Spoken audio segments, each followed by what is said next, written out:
নমস্কার বন্ধুরা, কেমন আছো সবাই? আমি আজকে নিয়ে চলে এলাম এই শীতের সময় আমার বাগানে কী সবজি হচ্ছে সেটা তোমাদেরকে দেখাবো।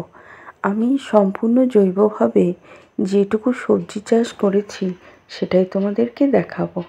দেখো, শীতের সময়ে এই ধুতরোর ফুলের রঙটা কত সুন্দর হয়েছে।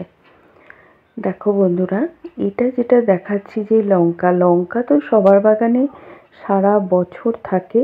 শীত, গ্রীষ্ম, বর্ষা আমরা প্রত্যেকেই ছাদে লঙ্কা চাষ করে থাকি। আর দেখো, এটা শশা করেছি। শশাটাও হচ্ছে ভালো রকম। তবে আমি সম্পূর্ণভাবে মাটিটা তৈরি করি। বেশিরভাগ সময় মাটিতে আমি গোবর সারটাই মেশাই, কারণ আমি গোবর সার বেশি ব্যবহারকারী করি। আর এই শশা গাছ সম্পূর্ণ জৈবভাবেই হয়েছে। আমি সর্ষের খোল জল পচা দিই, যেটা শীতকালে আমরা প্রত্যেক গাছে দিয়ে থাকি। দেখো বন্ধুরা, কত সুন্দর সুন্দর শশা, বেশ ভালো শশা হচ্ছে আমার এই খোল জল। আর এবার সবজি পচার জল তো থাকেই। আর দেখো, আমার লঙ্কা আর শশা আমি আজকে তুলে নিলাম। আর যেভাবে আমি পেঁয়াজ চাষ করেছি, এবারে বাজার থেকে যে পেঁয়াজ শাক পাওয়া যায়, সেই পেঁয়াজ শাক কেটে খেয়ে নিয়েছি। আর পেঁয়াজগুলো আমি এইভাবে বসিয়ে দিয়েছি, কারণ আমি গোটা পেঁয়াজ এবারে বসাইনি। এইগুলো আমি প্রতি বছর বসাই, এ থেকে ফুলও হয়, পেঁয়াজকলিও হয়। মানে পেঁয়াজকলি যেটা, ওটাই তো ফুল। এইরকমভাবেই আমি বসাই। আর এগুলো আবার যখন পেঁয়াজ হয়ে যাবে ভালো, এইগুলোই বড় বড় পেঁয়াজ আবার হয়ে যায় ছোট পেঁয়াজের মতন।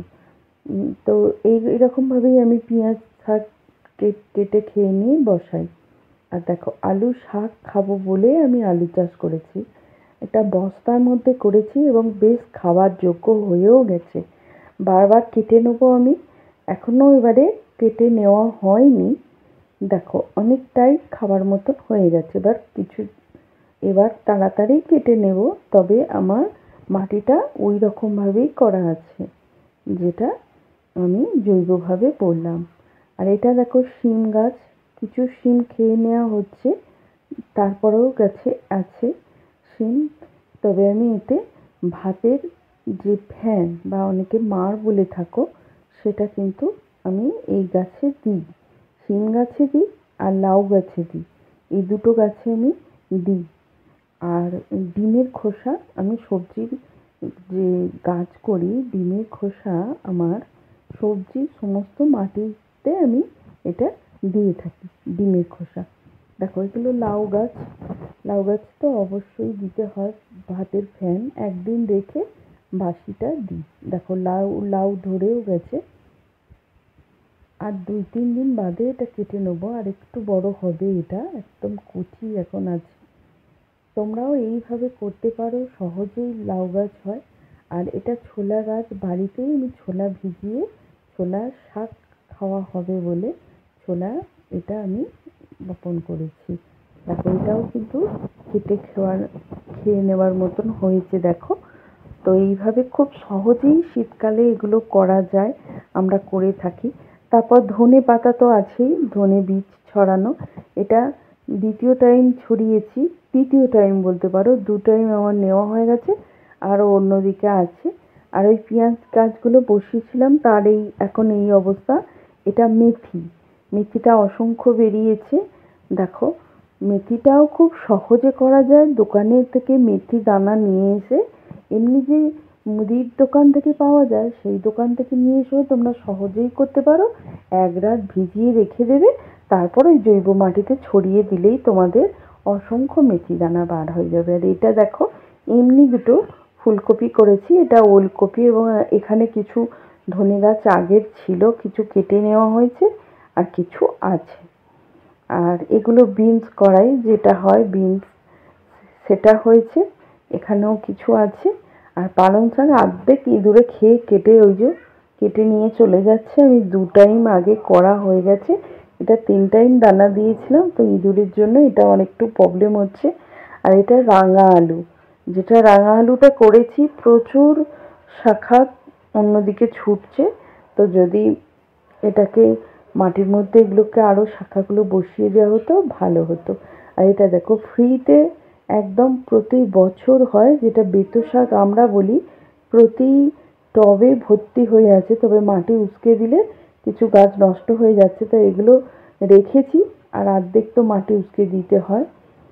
আর এইটা হচ্ছে বাড়িতে আমি মটর ভিজিয়ে নিয়ে এইটা শাকটা করেছিলাম। তো এই শাকটা এরকম হয়েছে যে বাড়ির যে মটর আমরা খাওয়ার জন্য ব্যবহার করি সেটাই ভিজিয়ে করেছি। আর এটা কিন্তু এই মটরটা দেখো পাতাটা অনেকটা বড় এবং হেলদি আরও বেশি হয়েছে। এই মটরটা কিন্তু সবুজ মতন দানা আমি দোকান থেকে কিনে নিয়ে এসে এটা ছড়িয়েছি। এটা দেখো এই দানার হেরফের হয়েছে একটু, শুধু গাছটাও অন্যরকম দেখতে হয়েছে।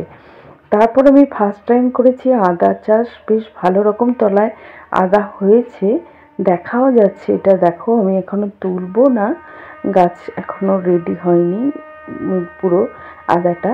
আর মাটি আমার ওই রকমভাবেই থাকে, আদা গাছে শুধু জলটা কম দিতে হয়। দেখো অনেক সুন্দর হয়েছে, এবারে আদা অনেক তলায় ভিতরে হয়েছে দেখা যাচ্ছে কিন্তু। আর এগুলো মটর শাক কেটেও খেতে পারি, আর এগুলো হয়। আর এইগুলো এসে গেলাম পুরো ওলকপি, যেটা ওলকপি হয় সেটা একটা বস্তার মধ্যে বসিয়েছি আমি। এইগুলো ওলকপি অনেকগুলোই এক জায়গায় বসানো হয়ে গেছে।